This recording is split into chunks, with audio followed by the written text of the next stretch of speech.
So now we're going to do this beautiful example here. The question is, where does the circle with radius 4, centered at 2, 3, and the line y equals 2x plus 2 intersect?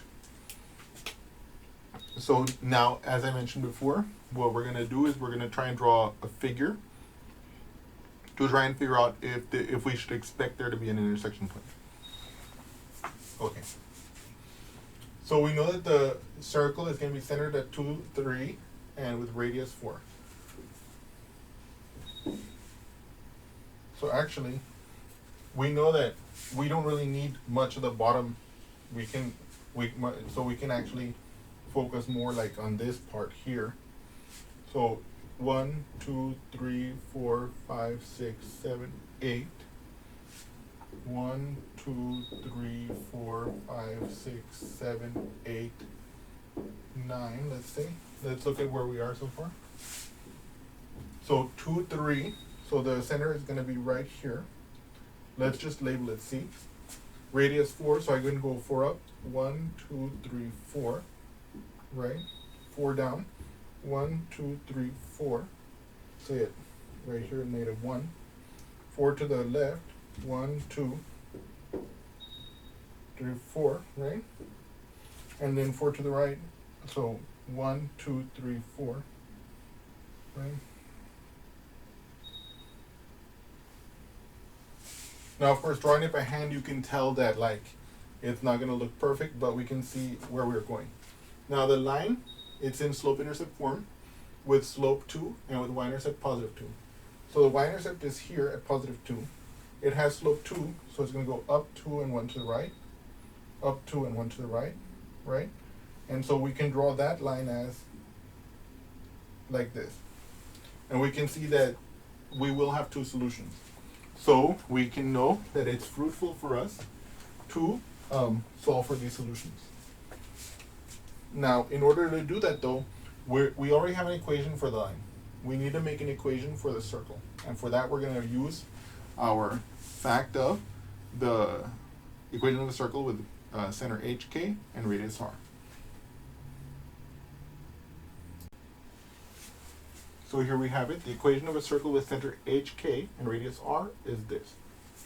So I use these points, and I can see that my equation of my circle here will be x minus h, which is x minus 2 squared, plus y minus k, in other words, in this case, y minus 3 squared, equals to r squared, which in our case will be 16. But then we also know that it has to satisfy this line. So it'll be y equals 2x plus 2.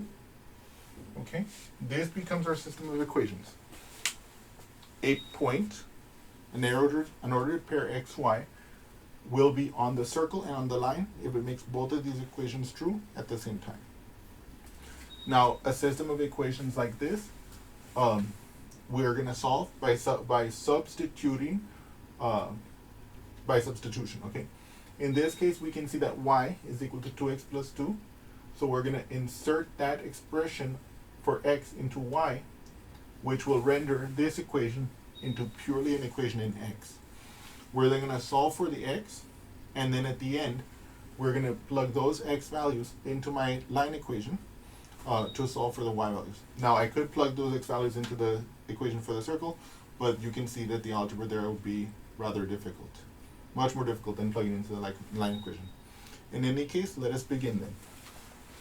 So over here I have x minus 2 squared plus 2x plus 2 minus 3 squared equals 16. As you can see, I have substituted 2x plus 2 into my y. Okay. Here, this inside can be simplified as 2x minus 1 because plus 2 minus 3 will be minus 1. So I'm going to have x minus 2 squared plus 2x minus 1 squared equals 16. Okay? Now I'm going to expand this, okay? So I'm going to get x minus 2 squared is going to be it's going to be by definition x minus 2 times x minus 2, okay? like this. Okay. Now the x times x will give me x squared minus 2 times x will be negative 2x.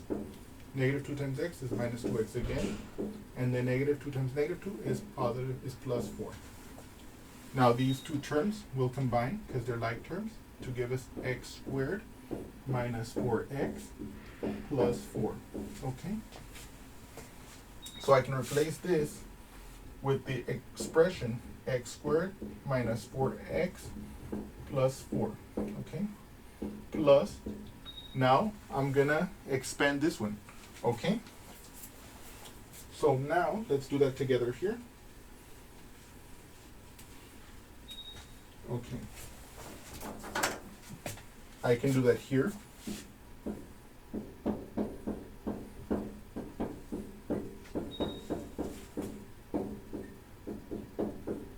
So what is 2x minus 1 squared? It is 2x minus 1 times 2x minus 1. So now I'm going to FOIL it out. Or I'm going to distribute it. 2x times 2x will become 4x squared. 2x times negative 1 will be minus 2x. Negative 1 times 2x is minus 2x again. And then negative 1 times negative 1 is plus 1. Because the negative times the negative is a positive, and because 1 times 1 is 1. Then here we can see that these two terms combine because they're like terms. So we get 4x squared minus 4x plus 1. So then this expression becomes replaced with 4x squared minus 4x plus 1. Okay? And then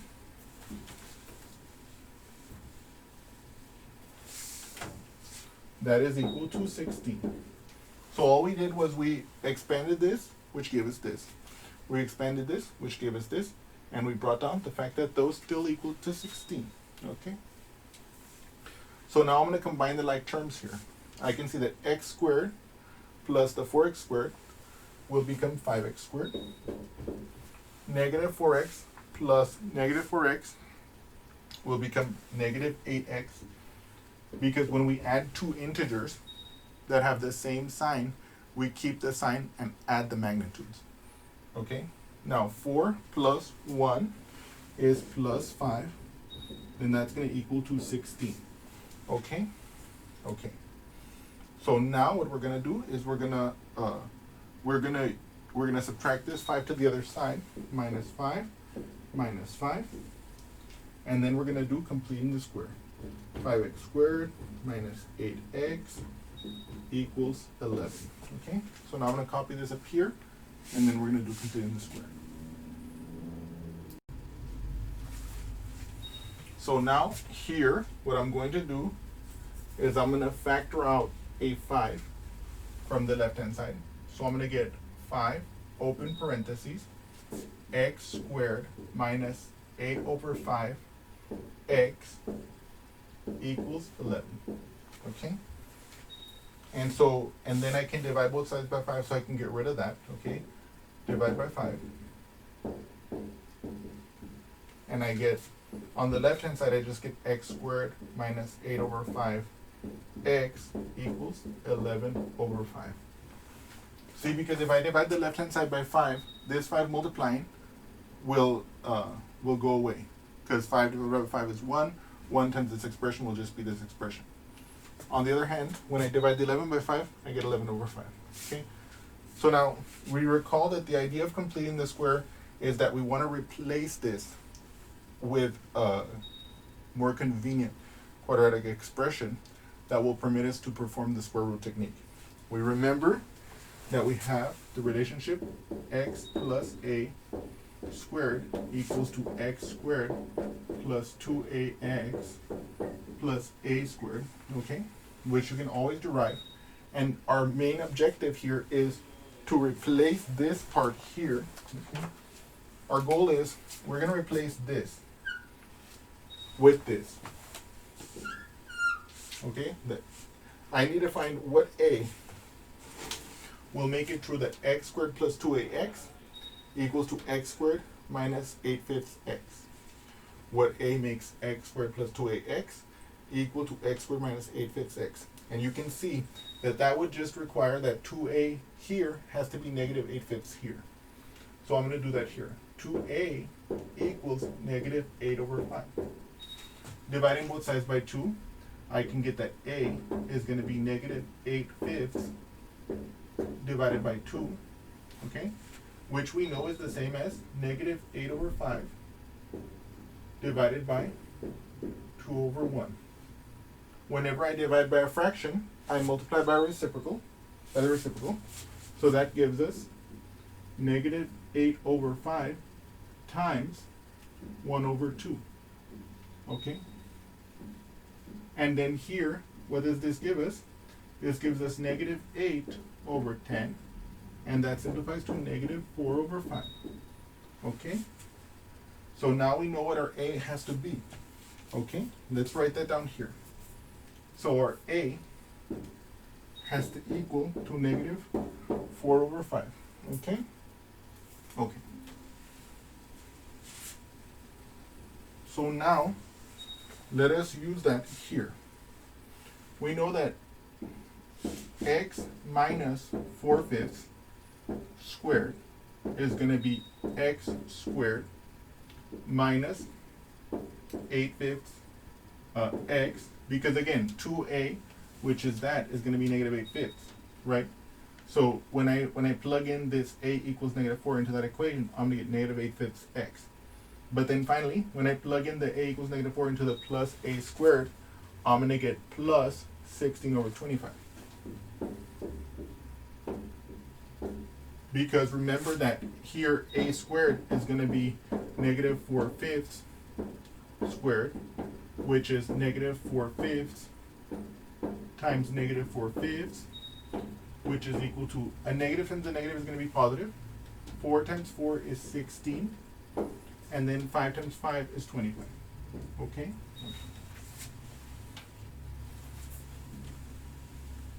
And then what we're going to do here is we're going to say, okay, that's great and all, but now we're where we want to be. Because if you notice, I have gotten the x squared minus 8/5 x that I wanted, right? So in order to what I'm going to do here is I'm going to subtract the 16/25 to the other side. In other words, x minus 4/5 squared minus 16/25, well, it's going to have to be just that part. The x squared minus 8/5 x by itself. So now in this equation, I'm going to replace this with this. So x minus 4/5 squared minus 16/25 equals 11/5. Okay? And so once we've done that, we're in a position to add this to the other side, and then we're going to take the square root. So let's do that together. Plus 16/25 plus 16/25. Okay? Okay. So on the left-hand side, I'm going to be left with just my x minus 4/5 squared, and that's going to equal. And then on the right-hand side, I'm going to get this expression. Let's do that over here on the side. Okay?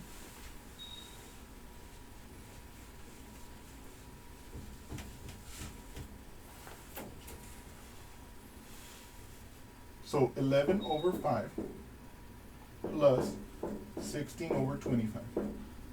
Now here we can observe that 5 times 5 is 25, so I know that I only have to multiply this fraction by another fraction. What fraction? 5/5. Because 5 times 5 is 25, and if I multiply the bottom by 5, I have to also multiply the top by 5. So this is going to become 5 times 11 is 55/25 plus 16/25. And so now if I have two fractions with the same denominator, I keep the denominator, but I add the numerators. So 55 plus 16 is going to be like this. 5 plus 6 is 11. I bring down my 1 and I carry my 10. 1 plus 5 is 6, plus 1 is 7. Okay? So it's going to be 71/25. So that's what I'm going to write here. 71/25. Okay. So now we're going to proceed to perform the square rooting of this equation. Okay. Let's do that together here. So when I'm taking the square root of this equation, I have to recall that I'm going to take the positive and the negative square root, right? So let's do that here. So this is going to be, on the left-hand side, when I square root it, I'm only going to be left with the inside. So I get x minus 4 over 5 is going to equal to the plus minus square root of 71 over 25.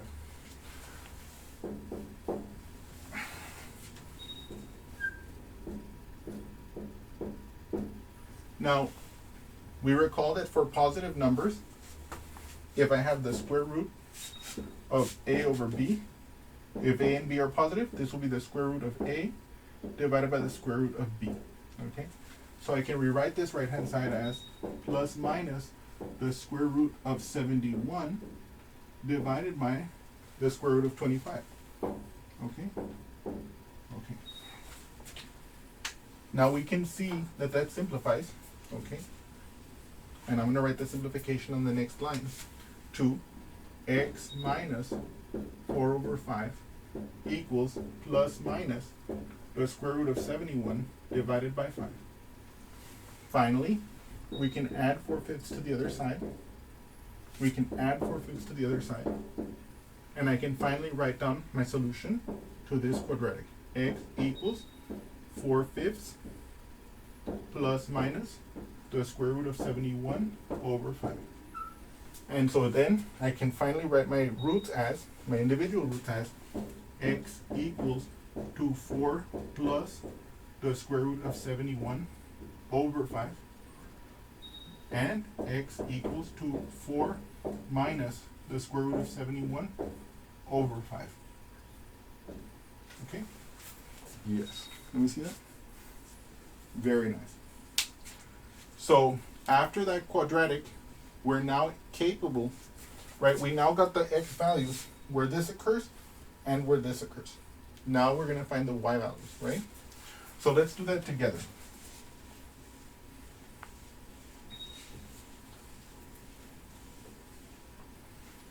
Okay.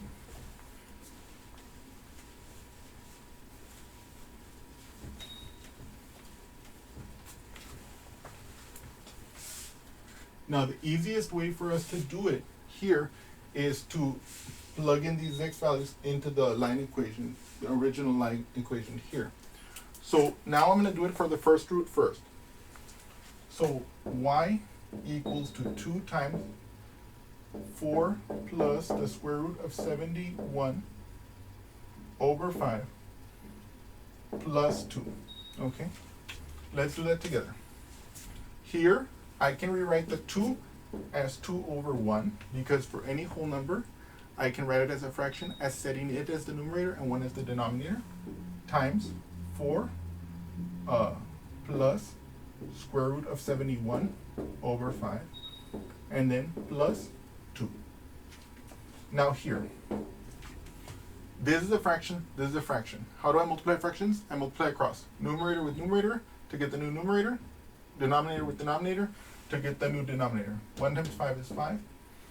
2 times this numerator will be 2 times, and by the way, I apologize if I'm going through excruciating detail here, but it's because I want you guys to see that I want you guys to see this also as a practice for us to not let go of our fraction calculating ability, but also just good habits, okay? Now here, I'm going to distribute. 2 times 4 is 8, plus 2 times square root of 71 is 2 square root of 71 divided by 5. Finally, plus 2. Aha, I can add that to this, but I need to make it have a common denominator. So now I'm going to rewrite it as 8 plus 2 square root of 71 over 5 plus 2 over 1, right? But I'm going to multiply it by a fraction to get a common denominator. I know that 1 times 5 would be 5, so that's what I'm going to multiply the bottom with. But I'm also going to use that to multiply the top, because of course if I multiply the bottom by 5, I need to multiply the top by 5 to preserve the value.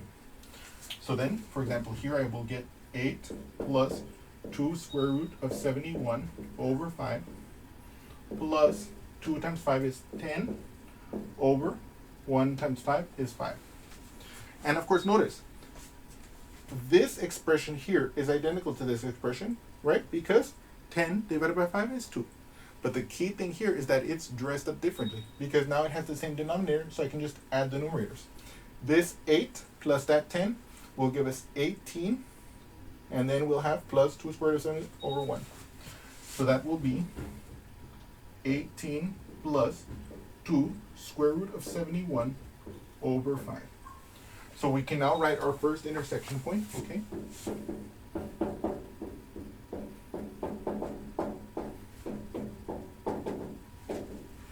It's going to be 4 plus square root of 71 over 5, comma, and the y value is going to be 18 plus 2 square root of 71 over 5. Okay, that's our intersection point number 1.